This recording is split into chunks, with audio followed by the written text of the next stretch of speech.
မင်္ဂလာပါရှင်ဒီနေ့ဘိုးရှယ်ပြီးလုပ်ပြီးမှာကတော့ပြာကာရာဒါမှမဟုတ်လို့ရှိရင်မာတင်ကသိစီကာရာလို့ခေါ်တဲ့ကာရာလေးတစ်ပုဒ်ကို sharing လုပ်ပြီးမှာဖြစ်ပါတယ်ဒီကာရာလေးကတော့ဗုဒ္ဓဓမ္မသံဃင်္စမာတင်ကအိဋ္ဌိယပုရိသဓမ္မနာနဲ့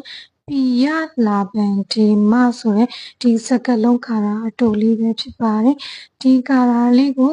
ဒီဗီဒီယိုရဲ့နောက်ဆုံးမှာစာလေးနဲ့လေးတည်ချ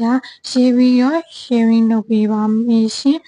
ဒီကာရာလေးကိုအရင်တော့ရွတ်ဖူးတယ်ပေါ့နော်အဲ့ဒီလိုရွတ်တော့ဆိုလို့ရှိရင်ဒီမာတင်ကပိယကာရာလို့ဆိုပေမဲ့လည်းဖူးအနေနဲ့ဆိုလို့ရှိရင်အချစ်ရေးဘက်မှာတော့တိတ်ပြီးတော့မသိတာဘူးပေါ့နော်ဒါပေမဲ့စီးပွားရေးဘက်မှာဆိုလို့ရှိရင်ဖူးအနေနဲ့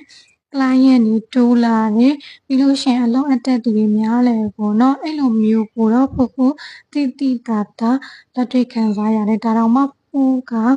စိတ်ပါရဲ့ရမှာရွတ်တာပေါ့နော်အခုနောက်ပိုင်းဆိုလို့ရှိရင်လုံးမရွတ်တော့အခုနောက်ပိုင်းတော့ဖူတရဏဂုံသုံးပါးတို့ဖျားကုတော်တွေကိုပဲရွတ်ဖြစ်တယ်ပေါ့နော်ဒီလိုမျိုးလောကီကာရာတွေကိုလိုက်ရှာပြီးတော့မရွတ်ဖြစ်တော့ဘူးပေါ့နော်ဒီကာရာလေးမှာတတိပြုရမှာကတနေ့ကို28ခေါက်ထပ်ပို့ပြီးတော့မယုံမိပါနဲ့ရှင်ဒီကာရာလေးရဲ့အကျိုးကျေးဇူးဟာဆိုလို့ရှိရင်လူချစ်လူခင်ပေါ်တဲ့လူတွေတင်မကဘူး39မိနစ်ဒီနောက်တရေတပတ်သူရောင်တို့ဥစားဆောင်တို့အကုန်ချစ်ကြပါတယ်ဒီကာရာကိုယူလို့ရှိရင်ဒါပေမဲ့28ခေါက်တဲ့ယူမယ်ဆိုလို့ရှိရင်တော့သူရောင်နေပါရလာပြီးတော့နှောက်ရက်တာတော့ရုပ်ကဆိုးတို့ဘာတော့လာပြီးတော့နှောက်ရက်တာတော့ကြုံရတတ်တယ်ပြီးလို့ရှိရင်နောက်တစ်ခုအဆိုးဆုံးကတော့မာတင်ကဆိုတာကဖျားလောင်းရဲ့